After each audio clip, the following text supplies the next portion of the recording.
À tous ceux qui font des mauvais rêves, ce message-là, c'est pour vous. Aujourd'hui, je fais une vidéo pour parler des mauvais rêves. Prochainement, je vais faire une vidéo pour parler des bons et des mauvais rêves. Comment prier pour cela. Mais aujourd'hui, je viens réveiller ton esprit bien-aimé. La Bible déclare, je vous parle par des songes et des visions, afin de garantir vos âmes de la fosse. Mais vous ne faites pas attention. Le monde est spirituel et le spirituel contrôle le physique. Nous, on est limités. On ne voit pas tout. Mais Dieu, lui, sait tout. Il connaît tout. C'est pourquoi, pendant que tu dors, il vient te prévenir, il vient te révéler pour te dire que le monde des ténèbres se sont réveillés contre toi. Tes ennemis sont en train de programmer des choses contre toi. Ils ont placé des pièges contre toi. Mais quand toi tu te réveilles le matin, tu fais le rêve là même, tu prends ça à la légère, tu portes tes habits et tu vas au travail. Et plus tard, la chose s'accomplit dans ta vie. Maintenant tu dis non, Dieu m'avait révélé que la chose allait arriver, hein, et puis finalement c'est arrivé. Comment Dieu va souhaiter ton malheur? Tu lui as fait quoi? Tu es son enfant, il t'aime. Il t'a juste révélé ce que tes ennemis ont programmé contre toi. Toi, ton devoir était de prier pour détruire, parce qu'il t'a donné les armes qu'il faut.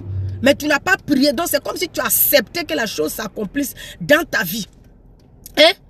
C'est comme si tu acceptais que la chose s'accomplisse dans ta vie. Les gens ont l'habitude de dire que non, quand Dieu révèle pour racheter. Non, quand Dieu te révèle maintenant, c'est son droit à lui. Maintenant, toi, ton devoir, c'est de te lever pour prier, pour détruire. Bien aimé, comment tu peux faire des rêves? Il y a des personnes qui font des rêves, ils voient dans le rêve que leur maison a pris feu. Ou bien dans le rêve, ils voient, on les a ligotés. Et puis ils ont mis le feu dans leur maison. D'autres aussi voient dans le rêve, ils ont mis le feu, la voiture a pris feu, en train de brûler. D'autres aussi se retrouvent, on les poursuit dans les rêves. D'autres se retrouvent chaque temps avec les morts. Tout le temps tu es avec les morts, tu manges avec les morts, tu donnes tout. Hein? Tu fais des rêves bizarres. Ou bien tu rêves, on vient coucher avec toi. On fait des saletés sur toi. Tu rêves, tu te retrouves dans les WC, dans les caca. Tu fais des rêves bizarres. Et quand toi tu te réveilles le matin, tu trouves ça normal.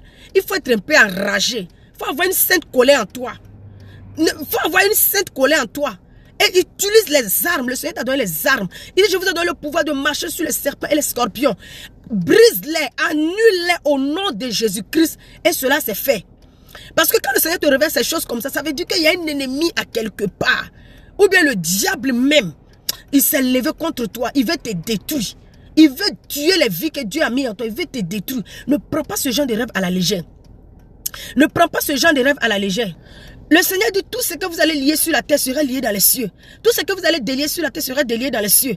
Mais si toi tu ne lis pas, ça veut dire que tu es d'accord avec ce que le Seigneur t'a arrivé. C'est que tes ennemis ont programmé. Il dit dans Ésaïe 8 verset 10, formez des projets, ils seront nuls et sans effet.